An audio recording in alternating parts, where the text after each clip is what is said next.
parto ahí dándole las gracias por la invitación y alegrándonos mucho de estar acá y poder compartir con ustedes estos temas que cada vez se van a ir haciendo más y más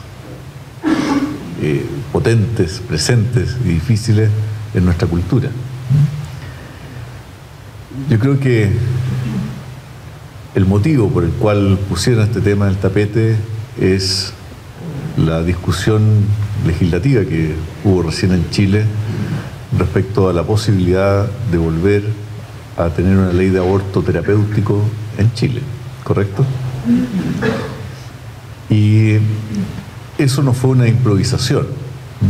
Quiero referirme a las tres causales que se argumentaron para esto, y ese va a ser un punto de la presentación.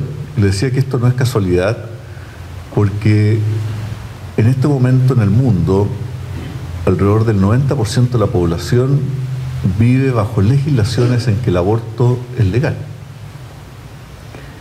Y por ahí ustedes escucharon, nos tocó participar en la 5ª Conferencia de Mujeres en Beijing, que fue el 95, y el 94, en el Cairo, que fue la Conferencia Mundial sobre Población. Ahí los países desarrollados, especialmente Estados Unidos, que en ese momento era Bill Clinton el presidente, quisieron introducir el aborto como un método anticonceptivo más. Y fue precisamente Juan Pablo II el que dijo no. El aborto es una connotación completamente distinta a la anticoncepción y no puede ser considerado uno más.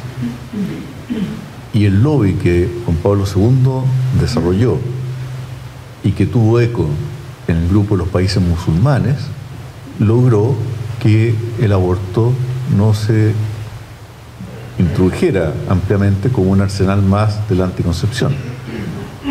Eso fue el 94. Y ya el 95 nos tocó todo el tema de plantear el aborto como un derecho humano en el contexto de los derechos reproductivos y en el contexto del derecho de la mujer a decidir sobre su propio cuerpo. Y como los derechos de la mujer es parte de los derechos humanos, el aborto pasa a ser un derecho humano. Eso en 15 años se ha ido instalando cada vez más en el contexto occidental y hoy día prácticamente todos los países tienen leyes sobre derechos reproductivos y derechos sexuales que incluyen el aborto. De que hay una presión internacional enorme para que Chile deje de ser el lunar, así como ustedes vieron hace pocos años atrás en el tema del divorcio, y como parte del desarrollo tengamos también nosotros el aborto. O sea, y eso va a seguir, o sea, hay una agenda orquestada, hay un objetivo de las Naciones Unidas de que el año 2015 todos los países tengan aborto legalizado. Así que nosotros no somos una excepción en el mundo, formamos parte de esta globalización. Que por eso que el tema político aquí es súper importante tenerlo presente. Y el tercer aspecto que me gustaría tocar es que no es de extrañarse esto de que el aborto cada vez sea más bienvenido y más acogido, porque prácticamente en el tema médico la vida se ha desligado de su origen natural, que es el amor humano.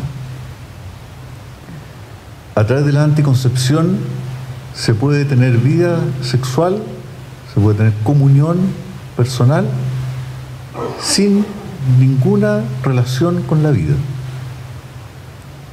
Y a través de la fertilización asistida se puede generar vida sin necesidad del amor y de la comunión de los esposos.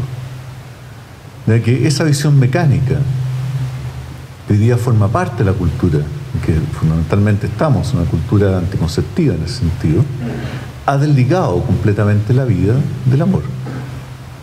Y por lo tanto, en el lenguaje, en la actitud, en la forma en que las personas viven esto, hace que el fruto del amor, que es el hijo, ya no se vea así, ya no se viva así. Entonces es muy fácil sentir que el hijo es algo y ya no es alguien. Y cuando alguien pasa a ser algo y se tiene derecho sobre él, lo que estamos haciendo es quitarle la dignidad de persona. Y ese es el punto más duro, yo diría, que en este momento estamos respirando en nuestra cultura. Si hay más aristas, feliz y que salgan después en las preguntas, pero quiero hacer un sobrevuelo, unos brochazos sobre estos 3 puntos. Vamos al primero. ¿Se acuerdan de cuáles eran las 3 causales de aborto terapéutico que se argumentaron en Chile?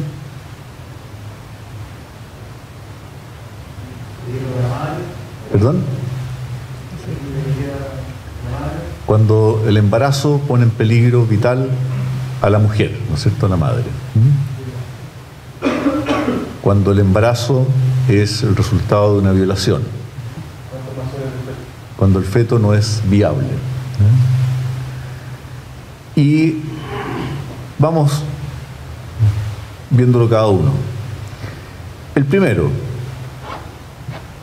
si Chile no tiene aborto terapéutico y realmente las enfermedades que ponen en riesgo la vida de la madre durante el embarazo son importantes, frecuentes, y los médicos no pudiéramos hacer nada, ¿qué pasaría con la mortalidad materna en Chile? Aumentaría. Y si ustedes revisan un artículo que acaba de salir publicado que analiza la mortalidad materna en Chile de los últimos 50 años, se van a dar cuenta que ha bajado sistemáticamente y en este momento tenemos la mortalidad materna más baja de América Latina. Y en toda América solamente nos gana Canadá. O sea, la mortalidad materna en Chile es más baja que la de Estados Unidos. Y desde luego es más baja que varios países desarrollados de Europa. De manera que en ese estudio queda demostrado que ese argumento, del punto de vista de la salud pública, no es real. Y es interesante que este estudio, como viene siguiendo el índice de mortalidad materna con precisión, o sea, aquí se analizaron los certificados de defunción de las mujeres, en el que se buscó todas las causales que pudieran tener alguna relación con el embarazo, y lo que se está diciendo es real. No es solamente bajado, no es solamente fundado en la estadística dura que se publica en el Instituto Nacional de Estadística, sino que se analizó caso a caso. Se tiene el dato de que el año 89 se sacó del Código Sanitario el párrafo que permitía el aborto legal, el aborto terapéutico. Si eso hubiese tenido alguna incidencia, lo lógico es que después del año 89 la mortalidad materna hubiese subido y siguió bajando. O sea, no tiene ninguna relación. Ese argumento duro, en este momento no tienen cómo responder los que promueven el aborto terapéutico como con esta causal, digamos, con esta indicación. Desde que se acaba de plantear esto en las Naciones Unidas, estaba ahí la expresidenta Bachelet, digamos, que pertenece al grupo feminista que está detrás de la ideología de género y que promueven todo este tema, y cuando vieron esta estadística se quedaron helados, porque es un argumento súper claro que habla por sí solo. Ahora, ¿qué pasa en la práctica? En el día a día ahora. Vamos de lo macro a lo micro. Yo llevo 31 años de médico también, porque el día que di mi examen de medicina en la mañana nos casamos en la tarde. Así que va de la mano el matrimonio. El único requisito de mis papás, cartón en mano, así que fue literal. Y nos queríamos casar ese día, que era viernes, y era 12 de diciembre por ser el Día de la Virgen de Guadalupe. En estos 31 años me ha tocado trabajar hasta el año 99, del año 80, o sea, casi 20 años en J. Aguirre, Y después estuve un tiempo en Roma y después en la Católica, que me ha tocado una experiencia clínica importante, ¿no? Además de la casuística personal. Y en 3 oportunidades me he visto enfrentado personalmente que una de mis pacientes, sobre la cual yo tengo la responsabilidad total, ha estado en una de estas situaciones, que son muy pocas. Y como jefe de turno, viviendo en la maternidad, me ha tocado un par de casos más. O sea, en 31 años, 5 veces. ¿No? Que es algo poco frecuente. ¿Y cuál es la situación ahí? Es que la enfermedad es tan evidente y es tan grave, es tan seria, que a nadie le cabe ninguna duda que esa mujer se va a morir. El caso de la hipertensión, que se llama preeclampsia, la enfermedad, que se consume el organismo de la mujer está normalmente en una unidad de tratamiento intensivo, se está monitoreando por todas partes y uno ve en los monitores que la mujer se está consumiendo a sí misma.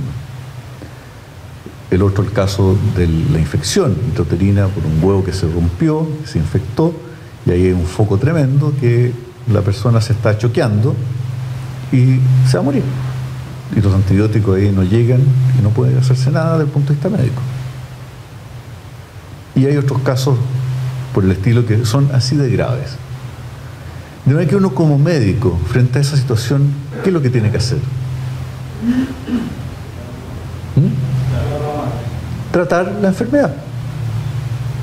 O sea, lo que uno hace es un acto médico de tratamiento de la enfermedad. Y en estos casos, normalmente el tratamiento de la enfermedad consiste en interrumpir el embarazo. ¿Ese es un aborto o no? Que es lo importante esto tenerlo claro. Porque ¿qué significa aborto? Significa matar. Significa que la intención que yo tengo, lo que yo hago en primer lugar, es interrumpir el embarazo, o sea, matar al embrión o al feto antes de que sea viable, porque me interesa matarlo. Por eso que hablar de aborto terapéutico es ilógico, porque en medicina no existe ninguna terapia que consista en matar. Eso no es terapia médica. A mí me llamó mucho la atención el caso hace unos años atrás de Tavares, era el presidente uruguayo, que siendo socialista,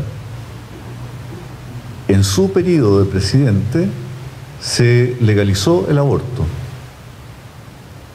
Y él, por ser médico, lo vetó. Dijo, yo como médico no puedo aceptar esto. O sea, porque para un médico es muy duro esto de tener que matar. Si realmente es médico. O sea, hay un contrasentido ahí tremendo en las palabras. ¿Ya? Y en ese sentido hay que tener mucho cuidado cuando uno habla de no utilizar el concepto de aborto, porque aborto significa lo que estamos diciendo. Y en estos casos en que uno se encuentra con esta enfermedad, la acción que uno hace es de tratar la enfermedad interrumpiendo el embarazo. De manera que lo que uno primero quiere hacer es tratar, es mejorar, es salvar. Y normalmente lo hace a la luz del día, o sea, con el conocimiento del paciente, de los familiares, de los médicos de turno, de todo el personal del hospital. O sea, no se hace nada escondido. O sea, es evidente que eso es lo que hay que hacer y nadie lo pone en duda. Y uno sabe que si el embarazo es muy chiquitito, el feto se va a morir. De manera que esa es una consecuencia. Van armando un poco ahí los moralistas aquí los elementos de lo que es el doble efecto, que eso ya lo respondió Santo Tomás de Aquino, ¿cierto? Que uno no puede evitar que hay circunstancias en que uno hace una acción buena y como consecuencia de esa acción buena hay algo malo que uno lo tolera. y que el bien que uno está buscando con la primera acción es superior al mal que produce esa acción secundaria. ¿Queda claro? Entonces, eso es lo que en medicina normalmente se hace. Eso es lo que se llama la lex artis. O sea, una buena medicina exige este manejo de esos casos. Y algo que Lucho contó en otra conversación como esta que tuvimos hace poco, y que yo no me había dado cuenta hasta qué punto, es que cuando es necesario hacer una intervención de este tipo, se hace también con un neonatólogo al lado, por si la guagüita pudiera salir adelante. O sea, se trata hasta el último de salvarla también. Cuando son más grandes, eso puede ser. ¿Fíjate? Entonces, es como importante tener el contexto en que eso se da siendo muy excepcional. Tener que el escenario, terminar esto y damos es completamente distinto al del aborto. Y hasta el momento nadie, ningún médico que haya hecho esto, ha sido criticado, ha sido juzgado, ha sido cuestionado. Todo lo contrario, a uno le queda súper claro que si no hace lo que tiene que hacer, lo podrían ahí acusar de una mal praxis médica. ¿Queda claro? ¿Ya? Y eso es lo que hoy día en Chile se hace.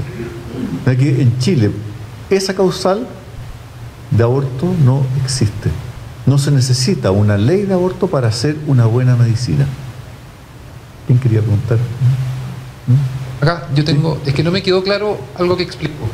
Yo entiendo que una acción determinada puede traer como consecuencia la interrupción del embarazo, como un segundo efecto no deseado, ¿cierto?, de una acción primera.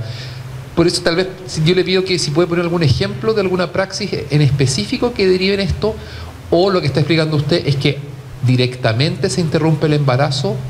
Esa es la acción. La acción es interrumpir el embarazo.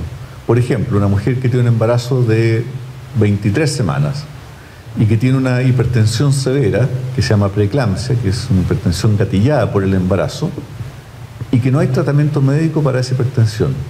Y como es generada por el embarazo, solamente se mejora si el embarazo se termina. No es que hay que terminar el embarazo. O sea, la acción primera es terminar con el embarazo, es interrumpir el embarazo. ¿Ya? Y eso normalmente se hace a través de una cesárea. ¿Ya? Y se sabe que una cesárea a esa altura, el feto no es viable. Porque muy chiquitito, muy maduro, no va a salir adelante. Lo más probable es que se muera. Si uno pudiera prolongar el caso durante 2 o 3 semanas más, el pronóstico del feto sería otro. Se salvaría. Pero en 2 o 3 semanas más se muere la mujer. Claro. Entonces, es así de evidente, así de dramático, en que la interrupción del embarazo es un resquicio, es lo que hay que hacer. Lucho, habría que decir también que la interrupción no implica que en ese momento se mate el feto, no, sino más bien es una extracción. O sea, ahí claro, quizá hay una distinción importante. Exacto. O sea, la interrupción del embarazo uno lo hace idealmente en las mejores condiciones para la madre y para el feto. Y es lo que acá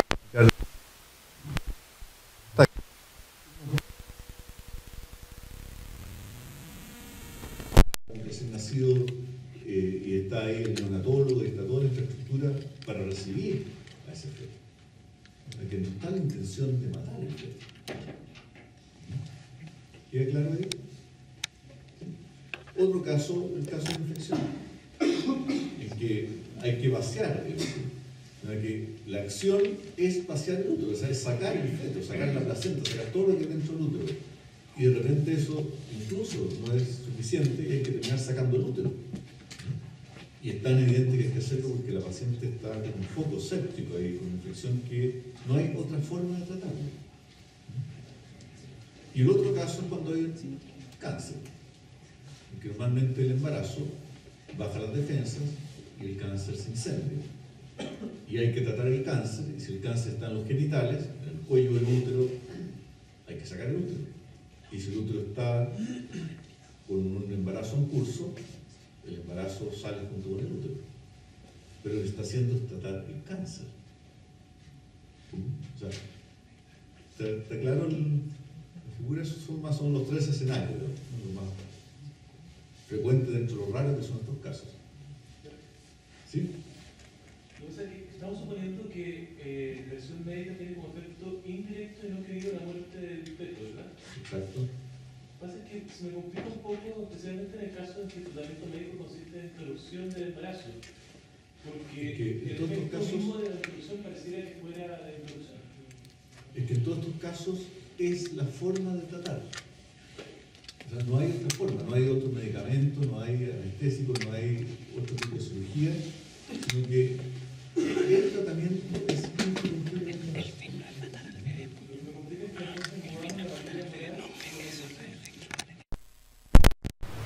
Exacto, y también no solo la intención, sino que lo que uno busca en el aborto, lo primero que uno hace es matar el feto.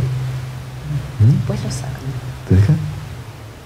Y acá lo primero que uno hace es interrumpir el embarazo y desgraciadamente, como efecto, sin interrupción, el feto se va a morir. Pero si yo pudiera, lo salvaría, digamos. Es completamente distinto también el acto que yo hago.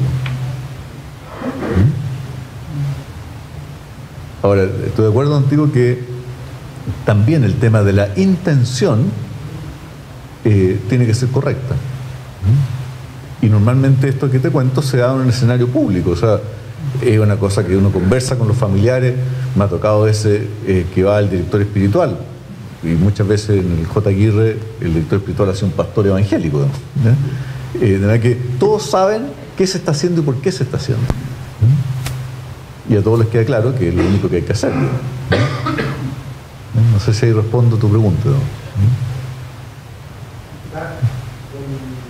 estos casos se sabe también que la hipertensión, por ejemplo, es muy urgente interrumpir el embarazo, pero también se lleva al máximo posible, tira lo máximo posible, cosa de que la bomba esté lo máximo. Exacto, exactamente. Pero ojo que son cuadros galopantes, o sea, es una hipertensión con además un consumo de proteína, una retención de líquido en que la persona rápidamente, por ejemplo, pierde la vista porque está el edema que la retina se separa en el ojo y la persona no ve nada. O sea, es un cuadro realmente desde el punto de vista físico que la paciente cambia.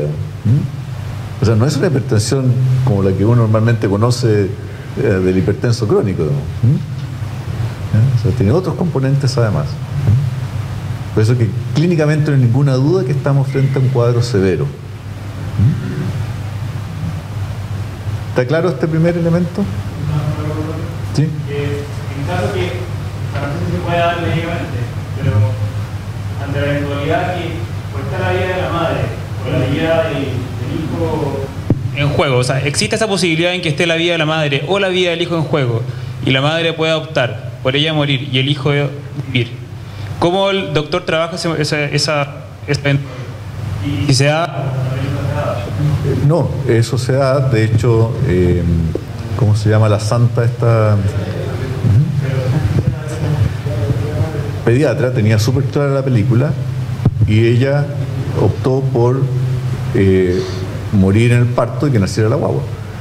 Ahora, eso afortunadamente hoy día la medicina lo tiene resuelto, porque la cirugía, la anestesia, las unidades de tratamiento intensivo permiten hoy día solucionar eso sin llegar a ese extremo en que la madre tenga que elegir.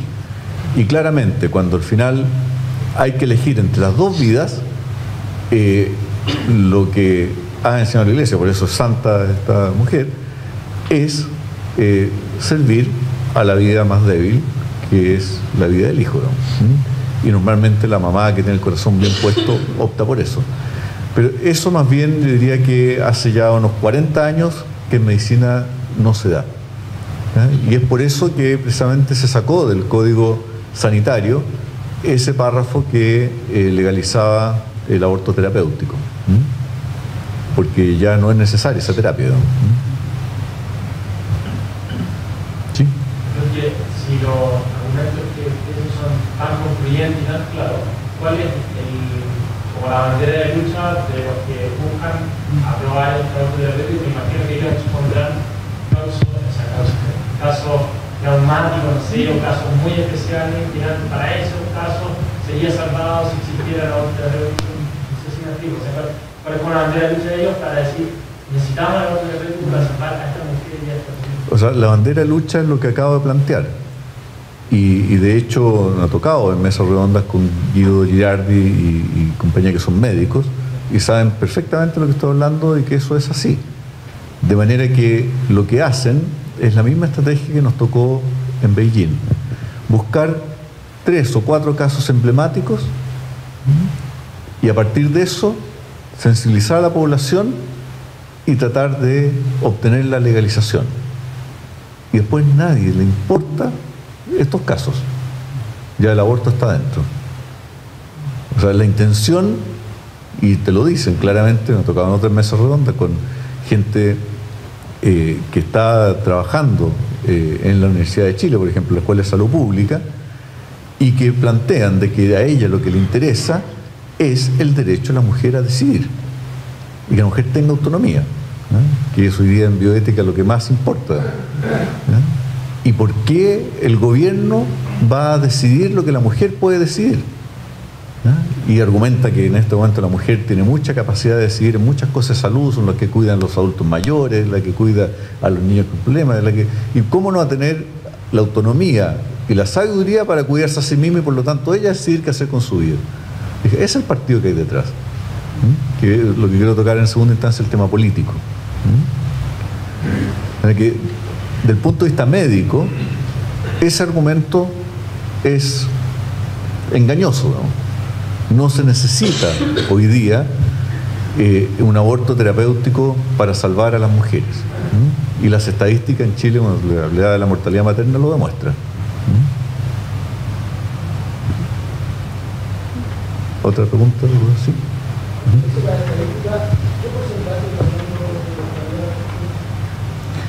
Cuando partió esto eran como 200 por 100.000 y en este momento estamos alrededor de 12, si no me equivoco, por 100.000. Claro, exactamente. Eso es lo que ha bajado. ¿Ya? En África las cifras andan todavía alrededor de 200 o más. ¿Ya? Que Chile en ese sentido es privilegiado. O sea, las características de la salud pública en Chile son únicas, digamos. Después, si quieres, le puedo mandar por mail el artículo y ahí tienen la cifra exacta. ¿Sí? Yo me acuerdo que vi que había casos en que el principio del doble efecto no corría, o sea, no valía. Y le pregunté al profesor, bueno, en esos casos, ¿qué se hace? Me dijo que era mejor 2 muertes inocentes a un homicidio. No sé si ese caso ha pasado alguna vez o si esa puede ser la bandera de lucha. No sé. Del punto de vista médico, eso que estás planteando es teórico. Porque uno como médico tiene la obligación de intentar hacer lo mejor, y en ese caso lo mejor es salvar la vida de la madre. Porque no hay otra alternativa. No existe ese caso teórico en que uno no puede hacer nada y se mueren los dos, digamos. Ahora, puede ocurrir que uno trate de hacer algo y igual se muera, digamos. Pero es porque llegaste tarde nomás.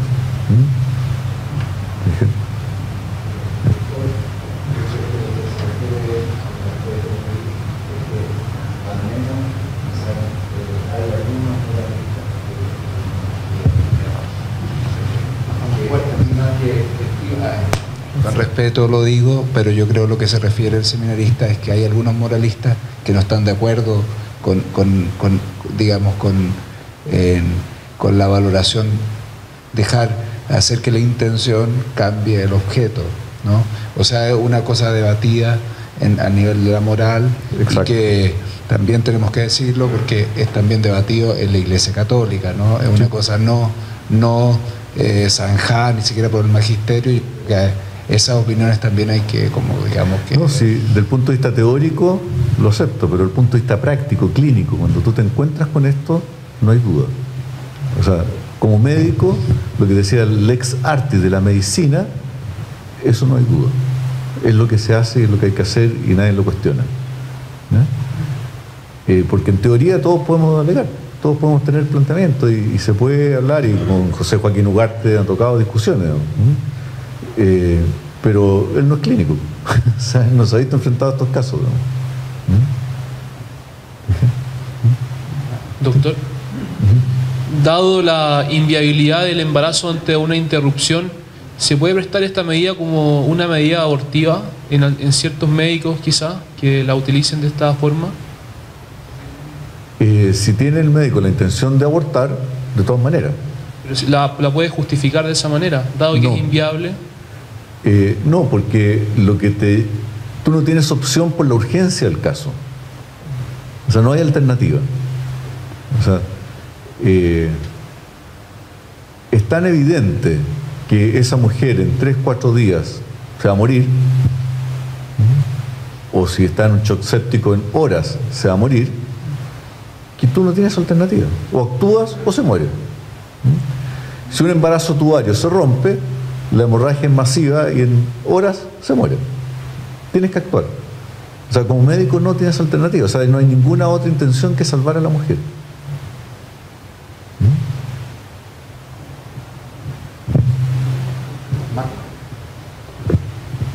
Sí, ¿cuáles son los casos de bandera de lucha que se utilizan? Los casos son estos, en medicina no hay otros, ¿no? Pero los que decía usted recién, que planteaba Guido Girardi en las mesas redondas, ¿cuáles son estos casos mismos? Que los mal utilizan, en el sentido de que si no hacemos nada, si no abortamos, la mujer se muere. Por eso es que legalizar el aborto. Pero yo les acabo de explicar a ustedes que ahí esto es lo que siempre se ha hecho en medicina, y todos tenemos súper claro que nunca ninguno ha tenido la intención de hacer un aborto.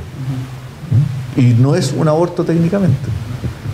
O sea, cuando hay una ideología, y ahí me ha ayudado mucho a entender este tema de las ideologías, se pierde la capacidad de ver la realidad tal cual es.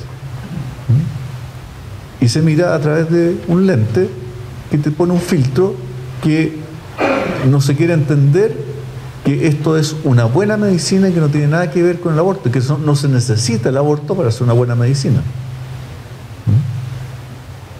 O sea, esa es una discusión insalvable con Girardi y compañía. Porque no quieren aceptar que eso es la lex artis, o sea, lo que hoy día se hace en medicina. Y por lo tanto no se justifica una ley de aborto para salvar esos casos. ¿Está claro? Y otro de los argumentos de senador Girardi, era el tema que en Chile al año se analizan 240.000 abortos. ¿Tienen alguna base científica, digamos, de número de verdad es tanto aborto? Cuando el año 73 se legalizó el aborto en Estados Unidos, se usó la misma estrategia que se está usando acá, de amplificar las cifras. Y de la magnitud, esto es tal que no queda otra que legalizar el aborto. Eso es una falacia, una mentira, digamos, propagandística tremenda. Y el otro día en la radio me tocó escuchar una cosa que lo hacían los periodistas en este contexto, periodistas de la Bio Bio, que ustedes saben que no tiene nada que ver con la Iglesia Católica, todo lo contrario. Y recordaban a, ¿cómo se llama? Goebbels, Goebbels, el nazi de la propaganda, que él estableció: di una cosa sistemáticamente y repetidamente y eso va a pasar a ser verdad. Y aquí eso es lo que se está haciendo.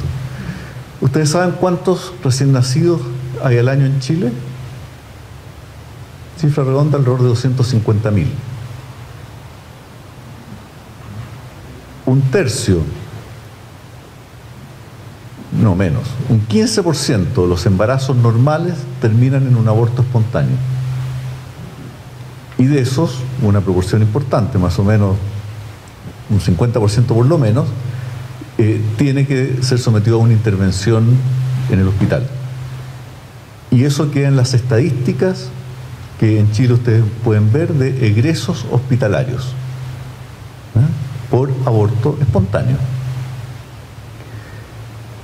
Si el aborto en Chile no es legal, de esos 240.000 abortos que se hacen, en el mejor de los casos, en las mejores condiciones sanitarias que se hagan esos abortos, tendría que haber un 10% que se complica. O sea, 24.000.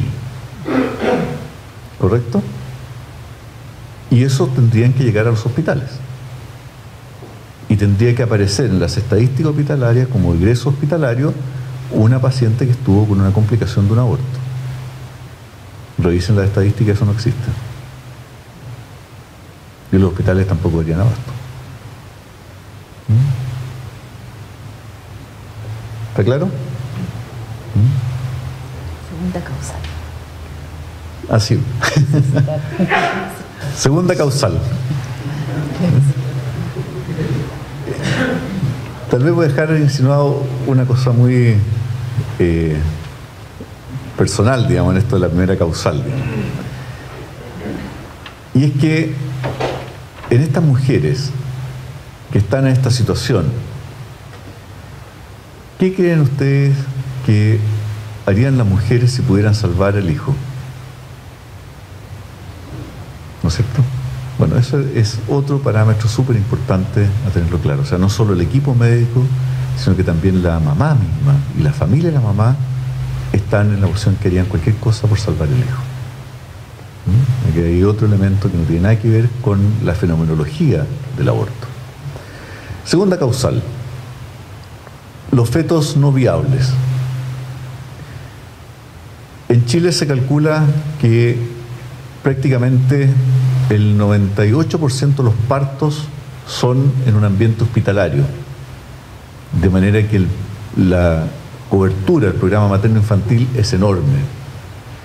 Y con el avance de la tecnología, prácticamente todos esos embarazos tienen un control desde muy precoz el embarazo. De manera que ya alrededor del cuarto mes, 18 semanas, prácticamente la mamá sabe si el hijo viene bien o viene mal.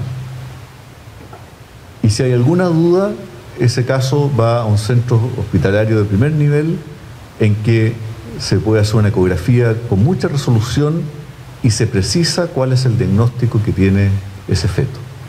De manera que al cuarto mes ya hay certeza casi absoluta de si hay una malformación severa o no. De manera que estos casos se diagnostican en un ambiente médico. Y lo que interesa ahí es, haciendo una buena medicina, el paciente madre y el paciente feto. Y si el médico tiene un buen enfoque en la medicina, normalmente va a tratar de hacerlo mejor por los dos pacientes. Y nuestra experiencia es que cuando uno lo enfoca de esa manera, la mamá y la familia saben en forma muy precoz que el pronóstico de ese feto es muy malo y que se va a morir lo más probable en el transcurso del embarazo o se va a morir apenas nazca. ¿Qué creen ustedes que pasa normalmente con esa mujer cuando se entera de este diagnóstico?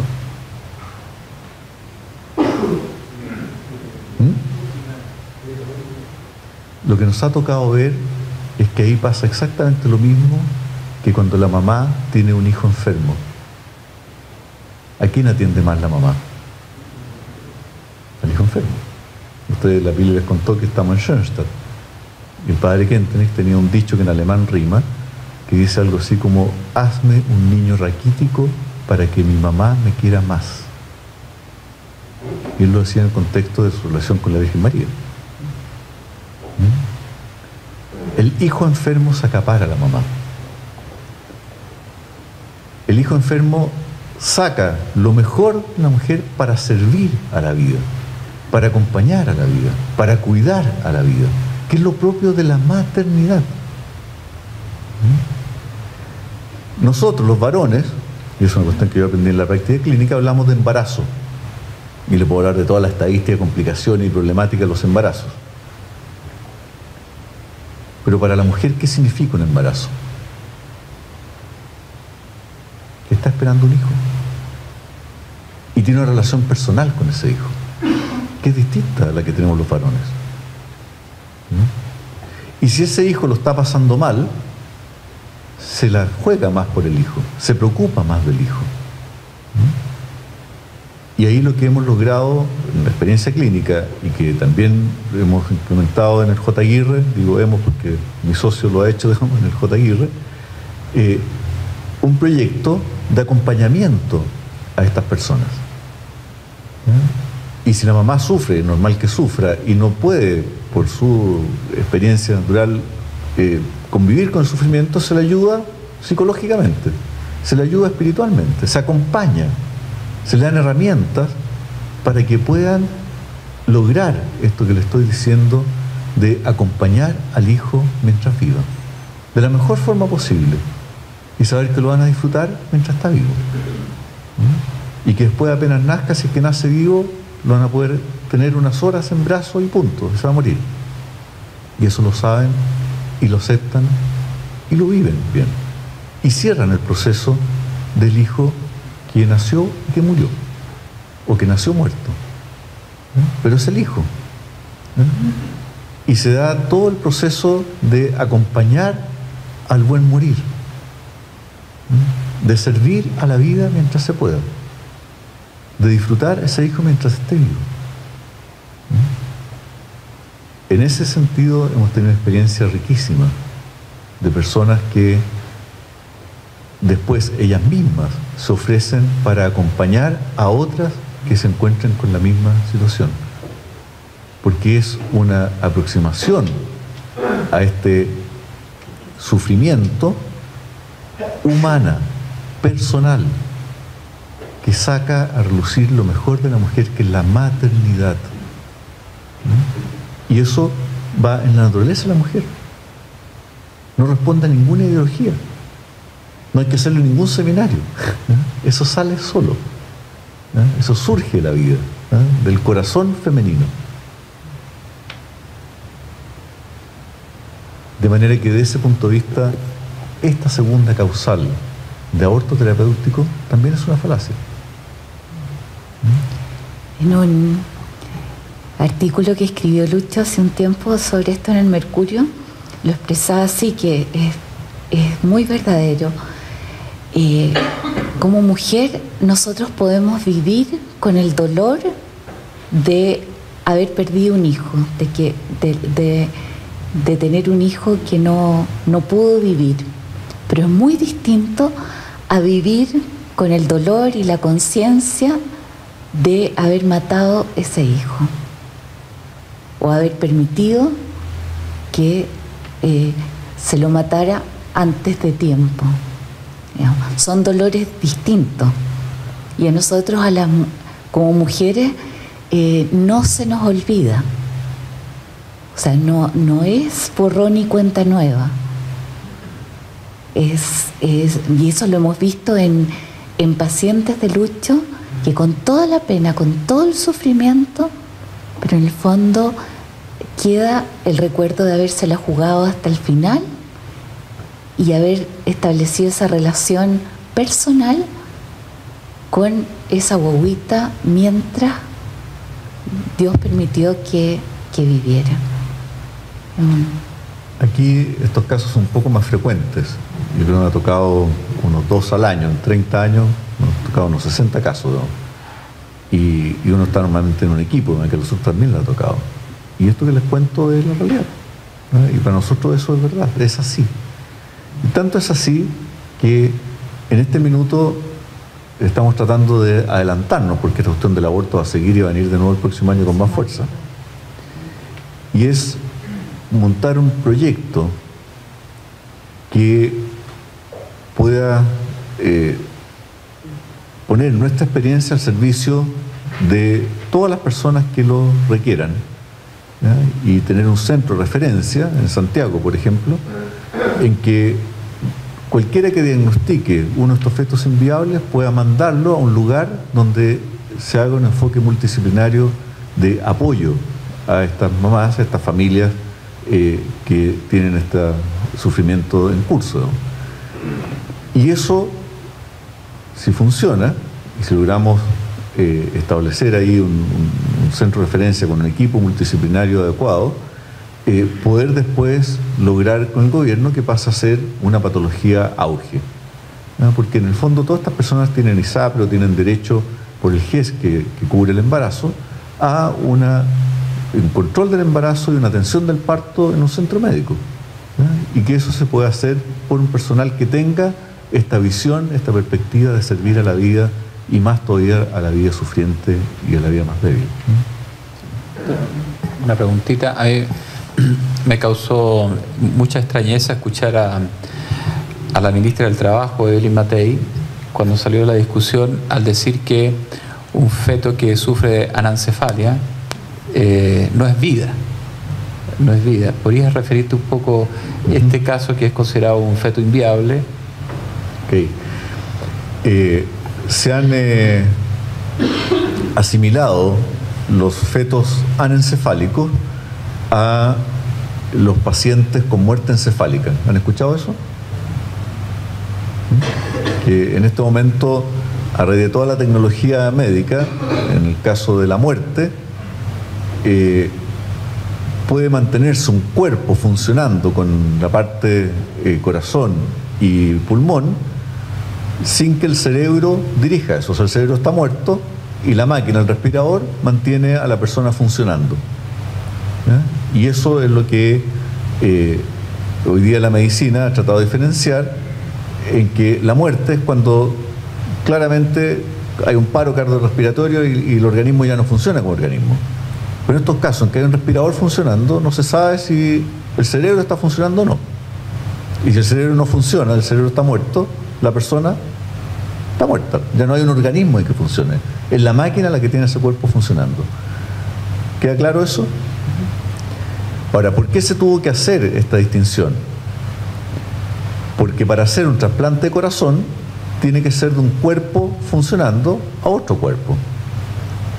No funciona del cadáver sacar el corazón porque está muerto. Entonces, para efectos de trasplante, o sea, esta es una cuestión bastante compleja, digamos, que la medicina permite que el cuerpo siga vivo estando muerto y se necesita que esté vivo para sacarle el corazón y ponérselo a otro. Entonces, en ese escenario se llegó a definir esto de la muerte cerebral. Entonces, ese mismo modelo se aplica ahora al anencéfalo. Anencéfalo es que no tiene cabeza. Y por lo tanto, sería un enfermo, no un enfermo, sino que estaría muerto porque no tiene cerebro. Ahora, me ha tocado recibir unos 4 anencéfalos a lo largo de la historia médica. Y normalmente estos fetos dentro del útero funcionan perfectamente y crecen bien, y algunos tienen alguna complicación, pero la mayoría no tiene complicaciones, y al final el parto hay que inducirlo o hacerlo una cesárea porque no tienen el polo cefálico que dilate y produzca el parto. ¿No? Que esa es la diferencia que tienen. Y nace la guaguita y normalmente viven. Y viven 3, 4, 5, 6 horas. Me ha tocado algunos que han vivido un poco más todavía. Verlo, pero no asistirlo a mí personalmente. Los que a mí me ha tocado han sido cosas de horas, 8 horas, y se mueren. Y en esas 8 horas funcionan solos, no necesitan ninguna máquina.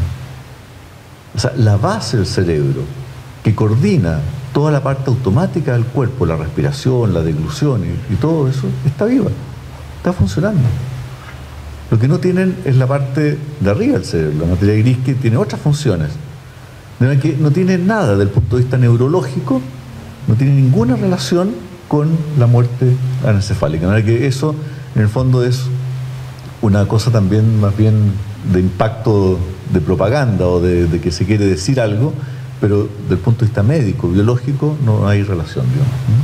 O sea, una bobita anencéfala es una bobita que nacen normalmente viva y que a las pocas horas se agotan y se mueren. Pero funcionan solas, no necesitan máquinas. Sí.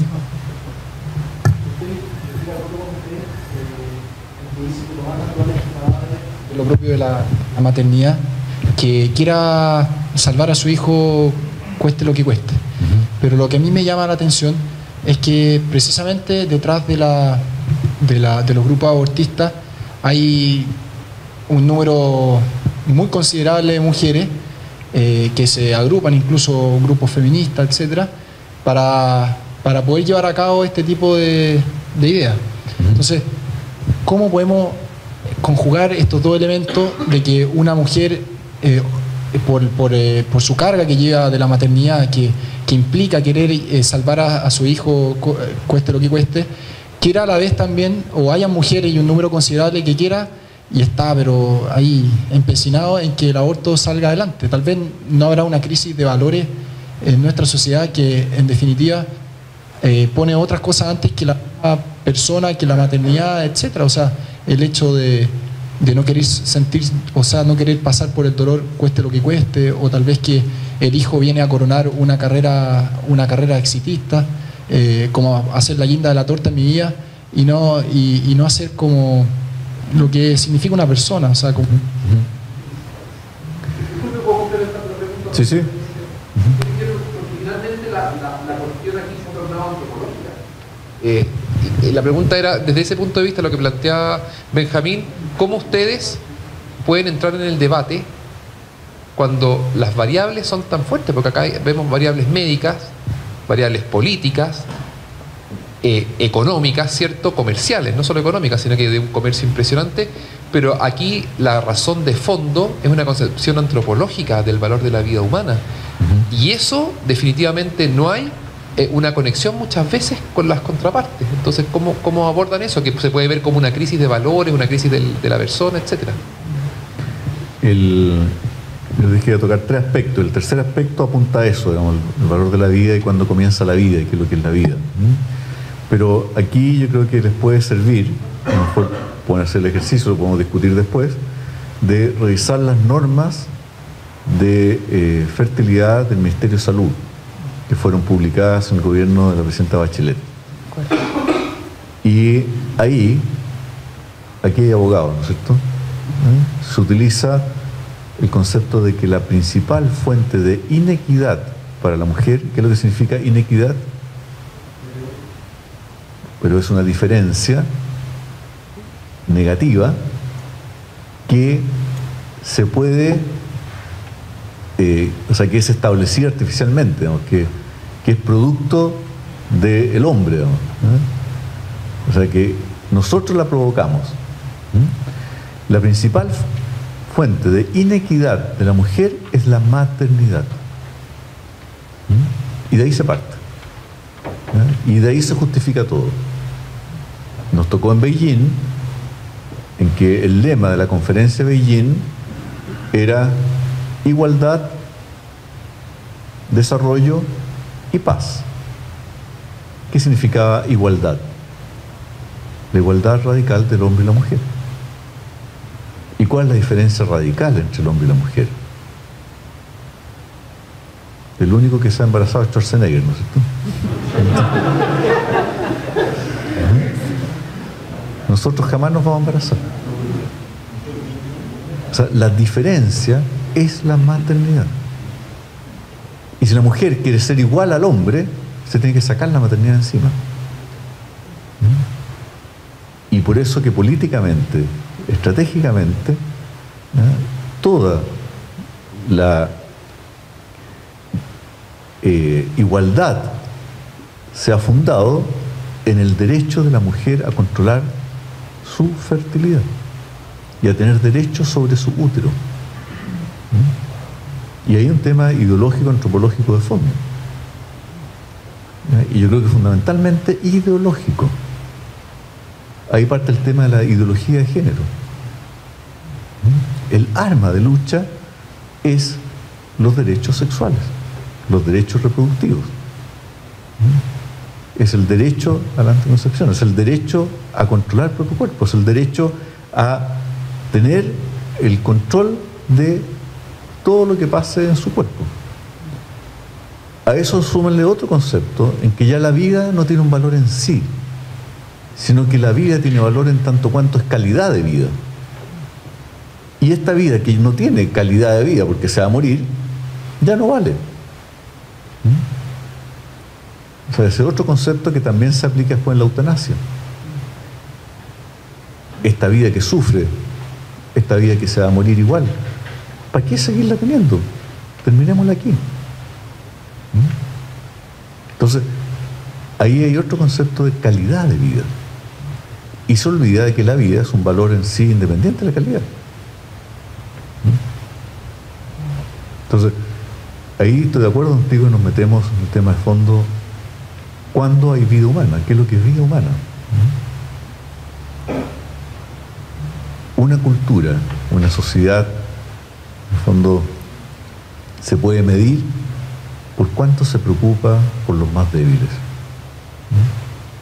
Y yo creo que en Chile podemos, con la organización que tenemos, con los recursos que tenemos, con el control que hay de la vida, de la gestación, de todo lo que decía, del 98% son partos hospitalarios, podemos crear un modelo que se la juegue, que sirva a la vida, y especialmente a esta vida más débil, a esta vida que sufre, ¿no? Una variable que hay que cruzar y que uno lo ve en la realidad, seguramente a ustedes les ha tocado, es que esta situación para nosotros mujeres es tremendamente dolorosa. Y es impresionante la cantidad de mujeres solas que existen. Y cuando digo solas, no quiere decir que no estén casadas o que no tengan pareja, sino que viven esto muy, muy solas y con mucho temor. Y como decía Lucho, la cultura, la atmósfera circundante no ayuda tampoco a valorar o a encontrarle sentido a este dolor. Y ahí es donde solas no pueden salir adelante. Y la primera reacción es cortar esto, terminar esto, como si el sufrimiento con eso fuera a terminar. Pero ahí hay toda una parte de acompañamiento imprescindible, imprescindible. Si tienen el Mercurio del lunes, fíjense que esto mismo, el mismo argumento de la maternidad como un obstáculo, se plantea en relación a la elección de las carreras de nosotros las mujeres. Hay todo un artículo de eso, a qué carreras postulamos y el nivel de mujeres gerentas que existen en grandes cargos en empresas. Y al final se deja entrever, bueno, el principal obstáculo que para nosotros las mujeres para acceder a es la maternidad. Y nadie nos pregunta por qué. ¿Por qué no a esas carreras aparentemente más exitosas? ¿O por qué no a esa gerencia? ¿Fija? Pero el análisis plano va en esta línea. ¿Está claro? Sí. ¿Hay preguntas sobre este tema? Sí. De lo que estaba mencionando usted antes acerca de cuando se habla de vida humana, que es algo que yo he estudiado que está muy en discusión cuando hablamos de persona humana, y que unos hablan de un momento, otros hablan de otro momento. ¿En qué está esa discusión hoy en día? Nos vamos a adelantar un poquitito rápidamente. Lo que hoy día se sabe del dato duro, ¿eh?, de lo que es la realidad concreta, es que del momento en que se unen las membranas de los gametos, del óvulo y del espermio, que son las membranas, en ese minuto comienza la vida. Si después queremos decir de que ahí todavía no hay vida humana, sino que la vida humana empieza después ya cuando hay una identidad genética y se han juntado los cromosomas, que eso es como a las 24 horas, o que esa vida es humana cuando ya no se puede indiferenciar y sigue siendo solamente uno, por la individualidad, que es otro argumento, o cuando ya se anida, o cuando ya tiene tubo neural, o cuando ya es capaz de sentir. Son todas definiciones que no tienen ningún asidero biológico. Son descripciones del mismo proceso. El proceso comenzó en el momento de la concepción, en el momento de la fecundación, y no para nunca más. Todas estas otras definiciones han sido definiciones ideológicas al servicio de otra intención, que otro día podemos discutirla, pero no hay ninguna investigación científica que demuestre que hay un cambio significativo, que ahí pasó algo distinto. Y otro dato interesante que hoy día se sabe es que algunos de ustedes están metidos en el mundo de la biología, ¿o no? ¿Sí? La célula adentro, ¿cómo se comunica? A través de proteínas, ¿no es cierto? Que están codificadas en el ADN, el RNA y todas esas cosas, digamos, que empiezan a funcionar. Bueno, ¿ustedes saben cuál es la primera proteína que se manifiesta en esta célula que comienza a funcionar en el momento de que se unen los dos membranas? ¿Saben cuál es? La célula se pregunta quién soy, varón o mujer. Si está el cromosoma Y, se manifiesta una proteína que de ahí ordena todo. Y si no está, funciona el default, porque el sexo fuerte es el femenino, no es el masculino.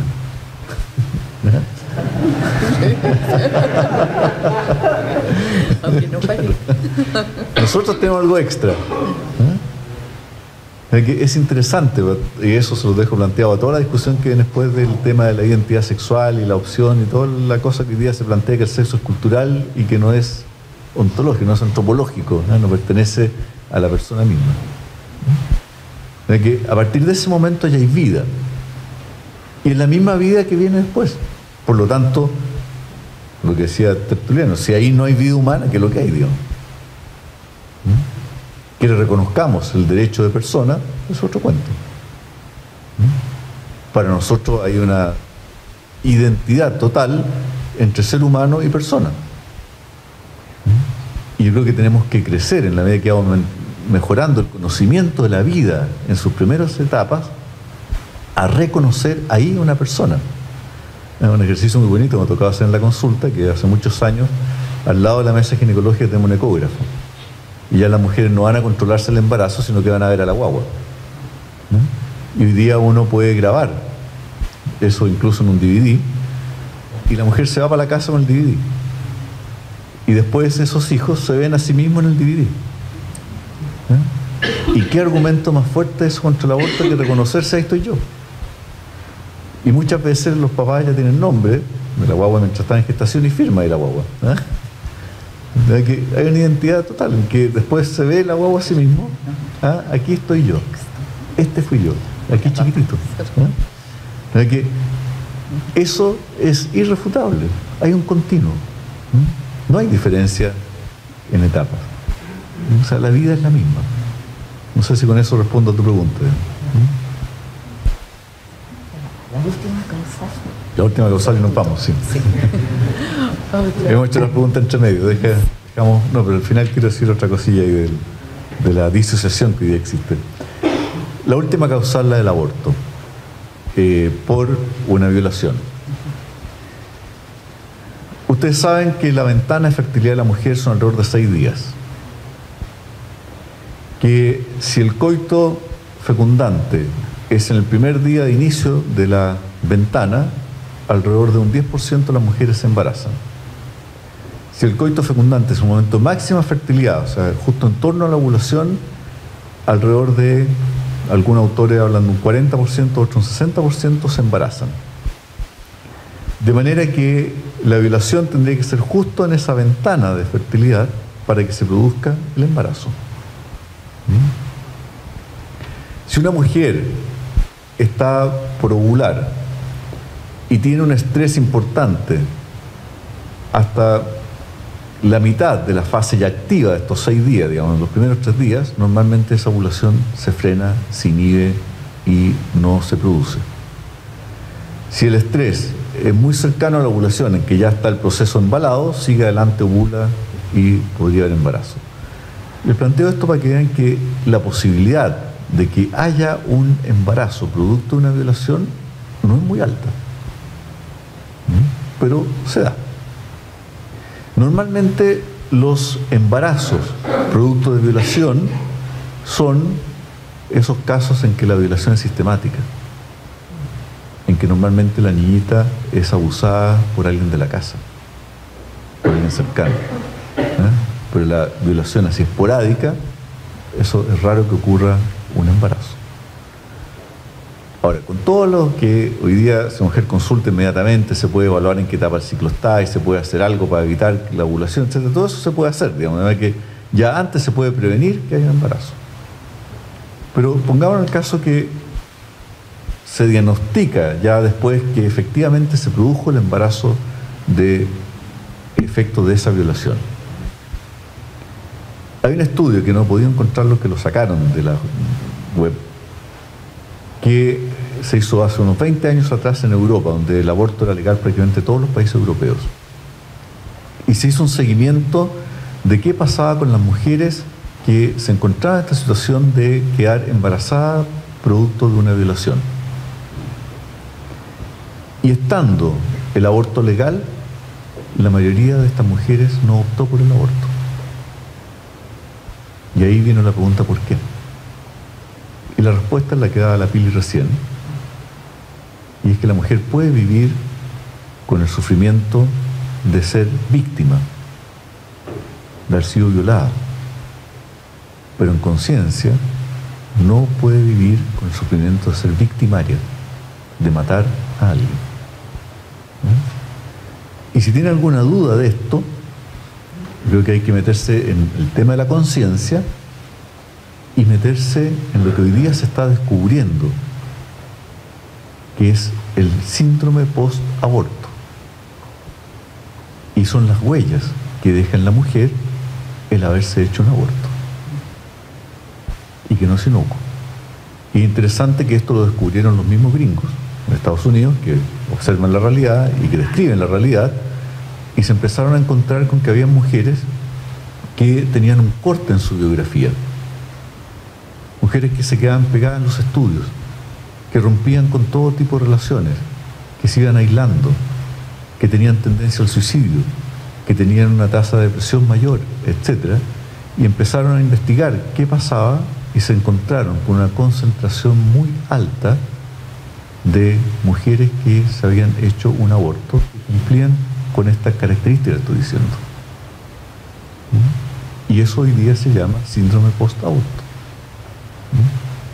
Hay un proyecto, acá el proyecto Esperanza, que algún día pueden invitar a alguien a ese proyecto y les cuente la experiencia que hay en ese sentido.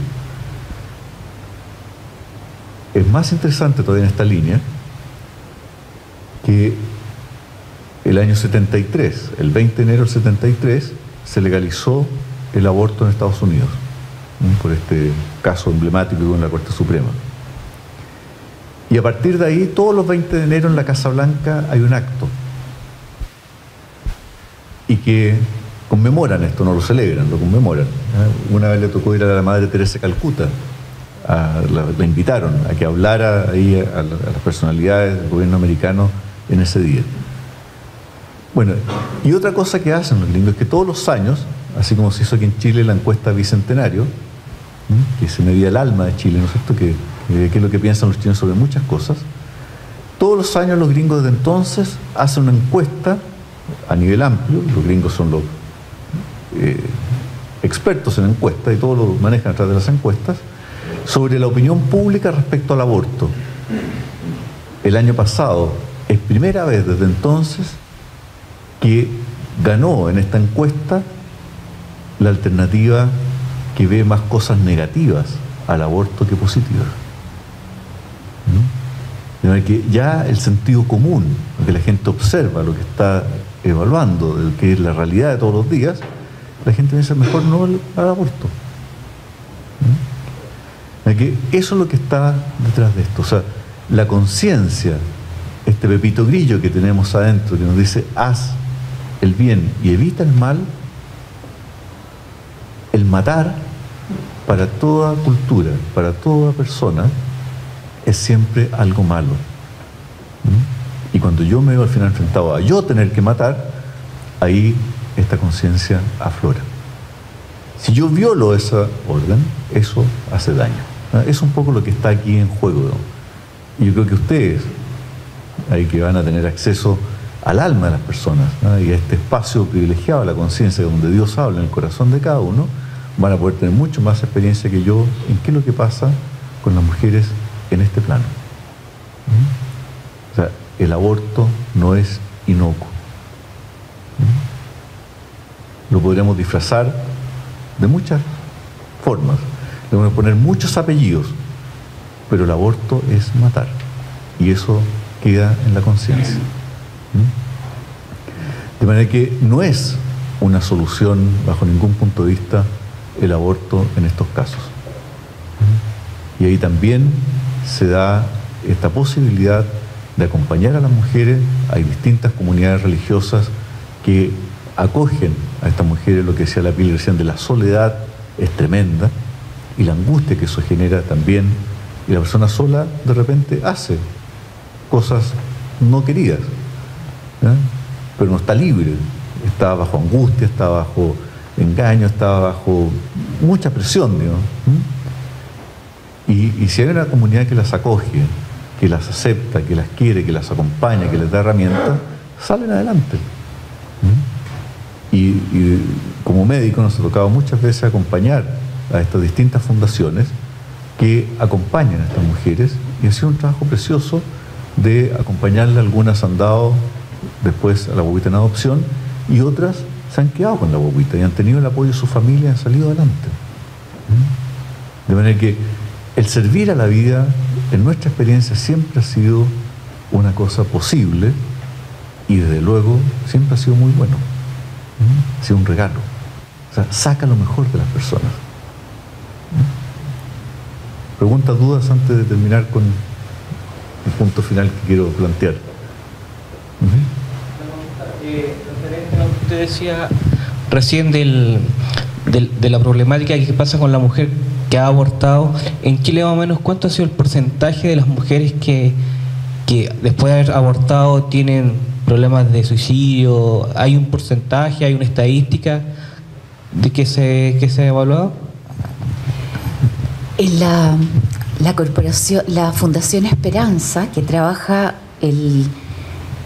sobre todo esta dimensión acá en Chile, y que ha sido fundación de exportación para muchos países de Latinoamérica, ellos tienen todas las estadísticas y todos los estudios que se han hecho también a nivel internacional, y es muy alto.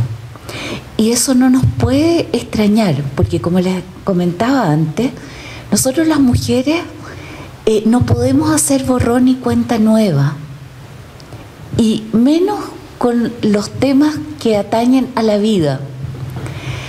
Algo que no se entiende de repente desde la mirada puramente racional o más con un enfoque masculino. En Beijing nos tocó leer los informes de la IPPF, de la gran transnacional de Estados Unidos, referente a las políticas demográficas para América Latina. Y ahí recomendaban que lejos el método mejor para las mujeres latinoamericanas que eran tan católicas era la esterilización, porque total después iban y se confesaban y quedaban tranquilas. Eso es no conocernos nada a nosotros las mujeres. Confesión, no confesión de por medio, no nos quedamos tranquilas. Cuando hay algo que tan profundamente nos toca, es tremendamente difícil de sanar y aflora por distintos lados. Si es un tema que de verdad les interesa, ahí la Elizabeth Bunster y compañía que tienen esta fundación realmente es muy, muy interesante. Y pastoralmente yo siento es algo que vale la pena conocer de fondo para poder ayudar y acompañar mejor. Estudios sobre esto y frecuencia y tasa no hay, digamos, porque no se ha hecho un seguimiento sistemático.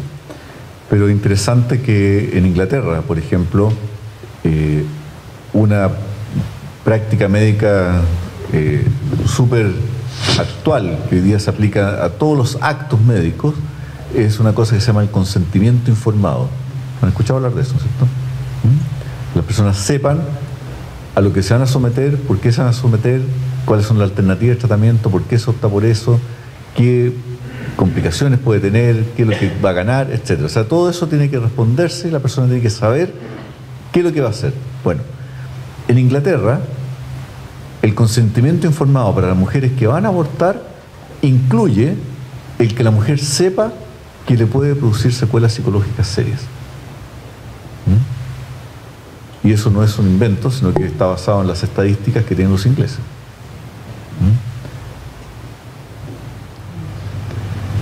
Cuando una mujer está enferma, o cuando cualquiera de nosotros está enfermo, necesita tomar antibióticos, necesita tratar la enfermedad. ¿No es cierto? Hoy día, el tema de la fertilidad es una enfermedad de la mujer que se trata. Y se trata con anticonceptivos. Es tan claro esto que la mujer sencilla, cuando tiene un dispositivo puesto, y uno como médico le pregunta en el policlínico qué está usando para no embarazarse, ¿qué es lo que dice? ¿Qué es lo que tiene puesto? El tratamiento. ¿Ya? Y si la mujer está esterilizada, ¿qué es lo que dice? Estoy operada.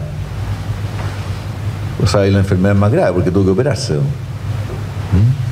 El tratamiento es más serio, que tiene que ponerse algo, digamos, en su cuerpo para tratar esto. O sea, hay toda una visión medicalizada de la fertilidad. Y la fertilidad es un problema de salud de la mujer, o sea, una enfermedad. Y el resultado de esta fertilidad, entonces, ¿qué es lo que es? El hijo, ¿qué pasa a ser? Mal. Un producto de la enfermedad. Una especie de tumor que le invade. Y además, si la mujer está usando un método altamente eficaz, está siendo responsable, se está cuidando, ¿no es cierto? ¿De qué se cuida uno? No se defiende de los virus, se defiende de la enfermedad, se defiende de algo que lo amenaza. O sea, el lenguaje hoy día grafica muy bien cómo se vive esta relación con el hijo. Y por lo tanto, si yo me estoy cuidando y aparece, ¿de quién es la responsabilidad? Del tratamiento, o de la matrona, o del médico que le puso la cuestión. O sea, ya hay una disociación de su vida con esa vida. Ya la relación conyugal no tiene nada que ver con la vida, porque se está cuidando, está protegida. Por lo tanto, yo no tengo responsabilidad sobre eso, me lo puedo sacar. Es alguien que llegó sin que yo lo invitara. Más todavía me está invadiendo porque me estaba cuidando de eso. O sea, ahí hay que hacer un trabajo enorme de cambiar nuestra cultura, de volver a poner de nuevo la vida en el contexto del amor. El hijo como fruto de la donación mutua. El hijo como un don. Hoy día nos mueve una cultura en que la gratuidad no existe. En que la experiencia de darse y de acoger es cada vez más extraña. Y que la vida sea el fruto de ese proceso ya no se vive así, digamos. Por eso que no hay que extrañarse que en todos los países donde se ha introducido en forma masiva los anticonceptivos, como el caso de Chile, se ha tenido que introducir el aborto. Porque ya la persona quiere tener el control total de la situación, quiere tener el derecho sobre su cuerpo. Y cualquier método anticonceptivo puede fallar, incluso la esterilización puede fallar. Y yo ya no quiero que falle, quiero tener el control. Y ahí se necesita el aborto. Por eso que es una cosa lógica, es un continuo. En que hoy día, cómo estamos viviendo la sexualidad, cómo se está entendiendo la relación conyugal, es súper importante captar eso para descubrir por qué estamos tan abiertos a la posibilidad del aborto.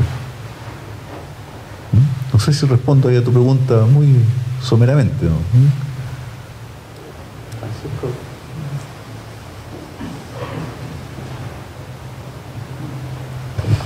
Buenas noches. Le quería preguntar que qué se podía hacer ante el caso de una violación a una niña que recientemente violada desde el punto de vista médico para tratar de evitar el embarazo, si es que es inmediato, no sé, un lavado o algo que pudiera ayudar en algo, con el mismo principio del doble efecto que veíamos en el primer caso. ¿Existe algo? Normalmente, si la persona consulta en forma precoz, y desgraciadamente muchas veces no lo hacen porque no hay cultura al respecto y está choqueado y se esconde y después aparece el tema, pero si consulta en forma precoz, hay muchas cosas que se pueden hacer desde el punto de vista médico para que en ese acto, que no es un acto de comunión y por lo tanto de fecundidad, se pueda biológicamente interrumpir el proceso sin que se exponga la posibilidad de un aborto. Si es tardío y ya se puede haber producido la fecundación, ahí lo que estamos haciendo sería abortivo. Pero si es precoz la consulta, hay cosas que se pueden hacer, digamos, y evitar que ese acto de violación se traduzca después en una concepción. ¿Cuánto tiempo y con qué cosa? Depende de lo que se encuentre en el examen ginecológico de la persona, de manera que ahí normalmente, si la persona va aquí en Chile, la norma es que vaya a un servicio de salud y de ahí inmediatamente la deriven al Instituto Médico Legal, donde hay ginecólogos forenses que entienden todo esto. Va a depender de la realidad, porque si está en un periodo infértil, no hay nada que hacer, digamos, no se justifica hacer nada porque está infértil. Y si está en un periodo fértil, va a depender de estas variables que te decía recién, que es lo más indicado a hacer, digamos. Pero para la persona lo que tiene que saber es que tiene que ir a un servicio de urgencia y de ahí la van a derivar inmediatamente al Instituto Médico Legal, donde hay ginecólogos forenses especialistas en la materia.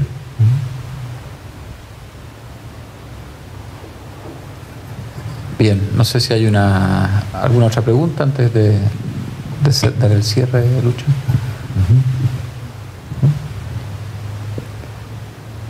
Nos quedaron pendientes el tema político, y por ahí salió en la discusión, y tal vez me gustaría terminar con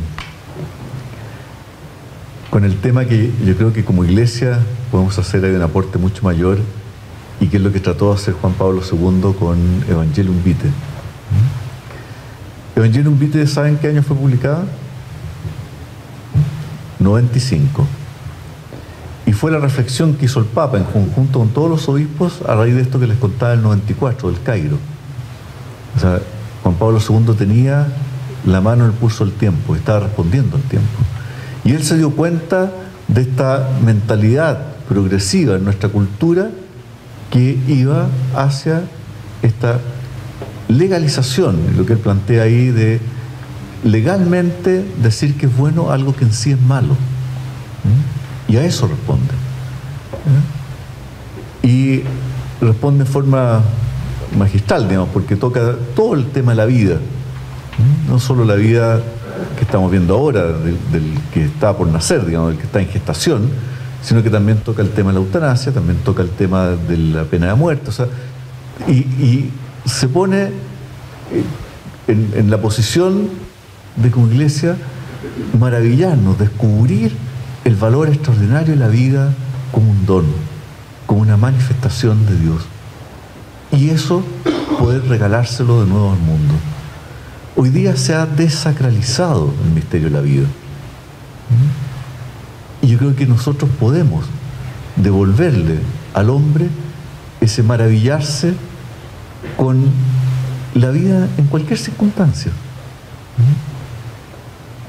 Hoy día por la ciencia se conoce todo el proceso de la vida, pero no se puede hacer vida sino es a partir de la vida, a partir de los gametos. O sea, en último término, siempre tenemos la referencia al Creador. Hoy día se habla de derechos reproductivos, se habla de reproducción asistida, se habla de fertilización asistida, se habla de anticoncepción. Hay una serie de terminología que apunta a ver este proceso de la vida en forma mecánica. Es como una industria. Y está todo sometido a los criterios de la industria, de la producción, de la eficacia, del control.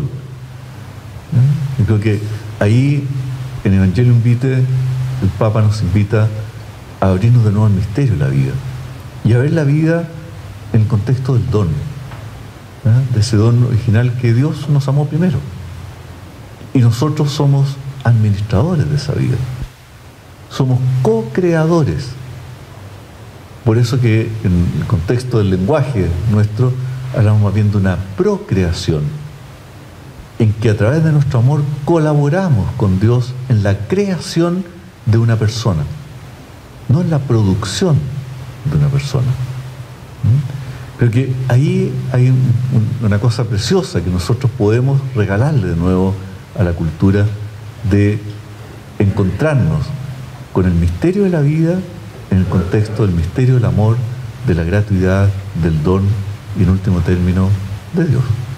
Creo que Evangelium Vitae en ese sentido es un documento precioso que traten de leerlo bajo esa perspectiva, y para los próximos años yo creo que va a ser mucho más vigente todavía en Chile que lo que hasta el momento ha sido. Y ahí yo creo que puede ser un aporte de nuestra iglesia de evangelizar la cultura del amor, del matrimonio, de la familia, de la vida, que son, diría, la gran respuesta con la que nosotros podemos avanzar y crear una corriente mucho más fuerte, que responde mucho más a la naturaleza del hombre y hace mucho más feliz al hombre en respuesta a todas estas ideologías que andan pululando por ahí. Muchas gracias, caballeros. Sí.